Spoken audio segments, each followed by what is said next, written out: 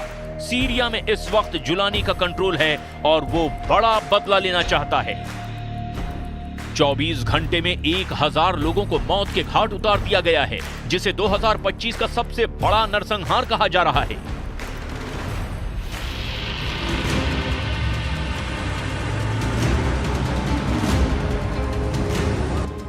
Latakia शहर में खौफ देखिए।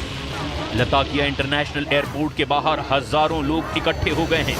यहीं पर रूस का मिलिट्री बेस भी है और ये लोग अब रूस से पनाह मांग रहे हैं ताकि किसी तरह जुलानी के गुस्से से बच सके, क्योंकि जुलानी के ऑर्डर पर उसके लड़ाके बशर अल असद के समर्थकों को चुन चुन कर मार रहे हैं। इनके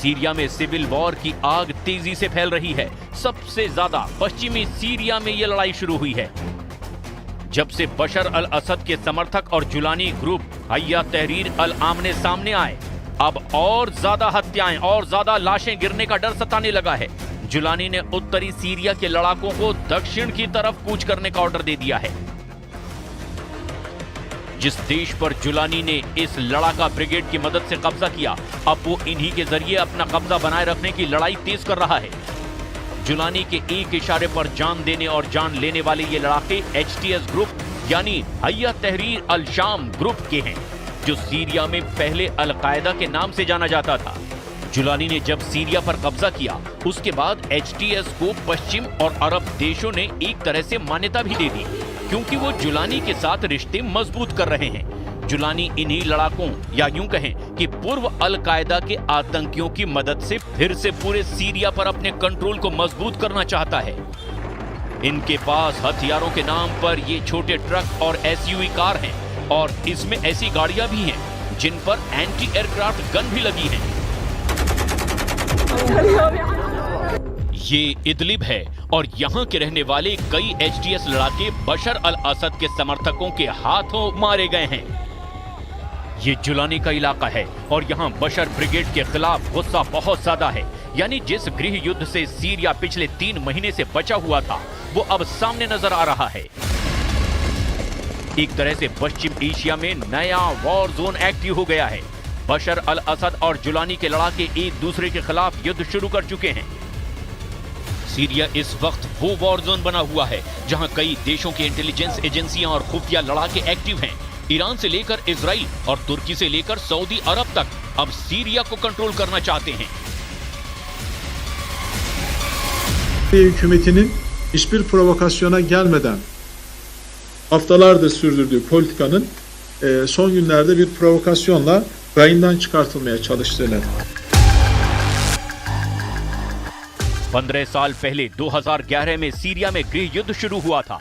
तभी बगदादी का आतंकी संगठन ISIS ने भी सीरिया पर कब्जा करना शुरू किया था। बगदादी के साथ जुलानी भी उसका कमांडर बना और फिर वो अल कायदा में शामिल हो गया। 2016 में जब सीरिया का गृह युद्ध थमा, तब से जुलानी अपने संगठन HTS को मजबूत करने में लगा हुआ है। उसने अपने संगठन में अरब देशों से ही नहीं बल्कि तुर्की, चीन और मध्य एशिया से भी आतंकियों को शामिल किया। 2024 के अंत में उसे तुर्की, इजराइल और अमेरिका से भी मदद मिली और फिर उसने 8 दिसंबर को बशर अल असद का तख्ता पलट कर दिया। नेतन्याहू भी कह चुके हैं कि सीरिया में असद सरकार को हटाना इजराइल का मास्टर स्ट्रोक है। The historic events we witnessed today are a chain reaction to the pounding of Hamas, the decimation of Hezbollah, the targeting of Nasrallah, the blows we delivered to the Iran regime's axis of terror. And all this came, as President Trump pointed out this week, because of Israel and its fighting success. वैसे HTS सिर्फ एक नया नाम है। इससे पहले इस आतंकी गुट को नुसरा फ्रंट और जब्बात अल नुसरा के नाम से भी जाना जाता रहा है।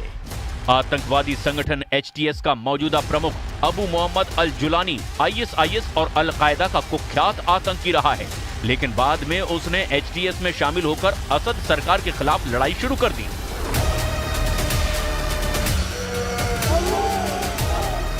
अगले 24 घंटे सीरिया के लिए बहुत ज्यादा अहम हैं। जुलानी जो फैसला लेगा उसका असर सीरिया पर ही नहीं, तुर्की और इजराइल के साथ ईरान के बड़े फैसलों पर भी पड़ेगा।